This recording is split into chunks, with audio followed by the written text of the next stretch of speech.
Hi எல்லோரும் எப்படி இருக்கீங்க? Welcome to our channel shades of Priya ராகுல். இன்னைக்கு நான் இந்த வீடியோவில் மூலிகை ரசம் எப்படி வைக்கிறதுன்னு தாங்க உங்களோட ஷேர் பண்ணியிருக்கேன். வீடியோக்குள்ளே போகிறதுக்கு முன்னாடி நம்ம சேனலை சப்ஸ்கிரைப் பண்ணாதவங்க மறக்காமல் சப்ஸ்கிரைப் பண்ணிக்கோங்க. இந்த ரசம் வைக்கிறதுக்காக நான் 4 மூலிகை இலைகளை பறித்து எடுத்து வச்சுருக்கேங்க. அதில் முதலாவது தூதுவேலை இலை. இந்த தூதுவளை இலை சளி, மூக்கடைப்பு, இருமல் இது எல்லாத்துக்குமே கேட்குங்க.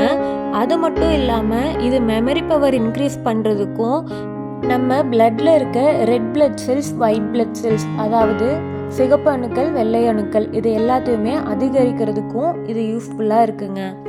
கண் எரிச்சல், கண் வலி, சர்க்கரை நோய், டைஜஷன் ப்ராப்ளம்ஸ் இது எல்லாத்தையுமே குணப்படுத்தக்கூடிய சக்தி இதுக்கு இருக்குங்க.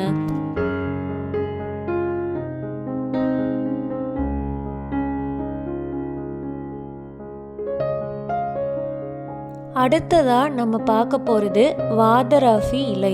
இந்த இலைகள் பார்க்குறதுக்கு ரொம்ப சின்னதாக இருக்குங்க. உடம்பு வலி, கை கால் வலி, மூட்டு வலி இந்த மாதிரி வலிகள் எல்லாத்தையுமே குணப்படுத்தக்கூடிய சக்தி இந்த இலைகளுக்கு இருக்குங்க.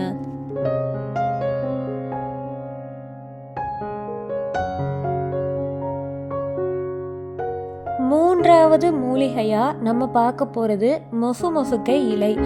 இந்த இலைகள் சளி, இருமல், ஆஸ்துமா இது எல்லாத்தையுமே குணப்படுத்துங்க.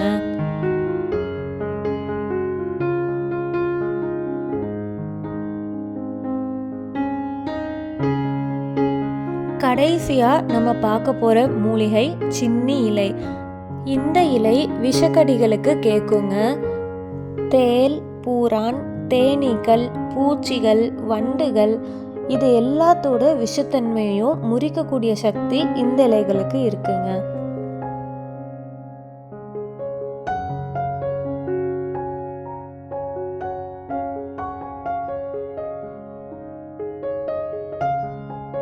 இது கூடவே கடைசியா கொஞ்சமா கறிவேப்பிலை இலையும் எடுத்துக்கலாங்க.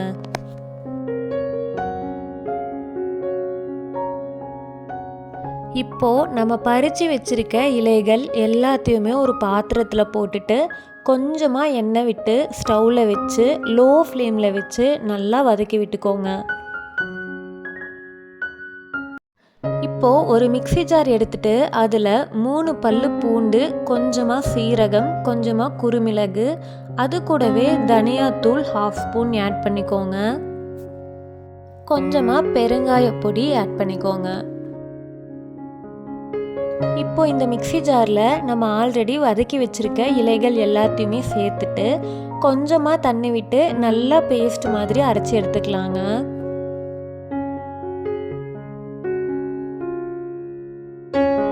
கொஞ்சமாக புளி நனைய வச்சு கரைச்சி எடுத்து வச்சுக்கோங்க.